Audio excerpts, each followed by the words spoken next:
আসসালামু আলাইকুম রহমতুল্লাহ।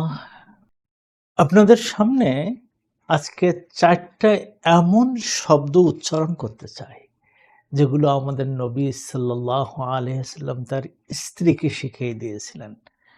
একবার তিনি জুয়াইরার কাছে রাত্র যাপন করেন। সকালবেলা যখন ফজরের নামাজ হলো, তখন সময় হলো, তিনি নামাজ পড়তে গেলেন। জুয়াইরা তখন ফজরের নামাজ পড়েছেন। ফজরের পরে জিকির আজকার করছেন। আমাদের নবী সাল্লাল্লাহু আলাইহি ওয়াসাল্লাম ফজরের নামাজ পড়েছেন মসজিদে। তিনি সেখানে ইশরাক পড়েছেন, সেখানে তিনি দুহার নামাজ পড়েছেন। এরপরে ফিরে এসে দেখলেন এই একই অবস্থায় বসে, বসে তাসবিহ পড়ছেন জুবাইরা। তখন তিনি জিজ্ঞেস করলেন, "তুমি কি সেই অবস্থায় আছো যে অবস্থায় আমি তোমাকে রেখে গেছি?" স্ত্রী বললেন যে, "হ্যাঁ।"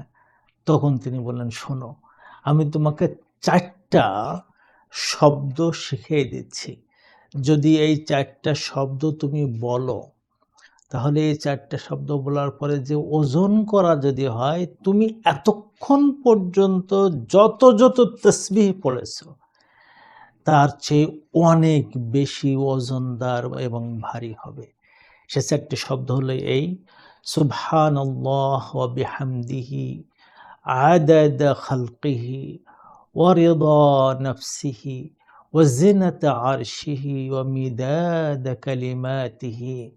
আল্লাহ রসুল বলেন যে তুমি যদি বলো যে আল্লাহ তাআলার প্রশংসা করছি, গ্লোরিফাই করছি, যতটা সৃষ্টি তিনি করেছেন, যতটা খুশি তিনি হন, আরশের যতটা ওজন আছে এবং তার কথা লিখতে যে যত কালি লাগে সেই পরিমাণ, তাহলে তোমার সওয়াব অনেক অনেক বেশি হবে। আল্লাহ তাআলা আমাদেরকে তৌফিক দান করুন।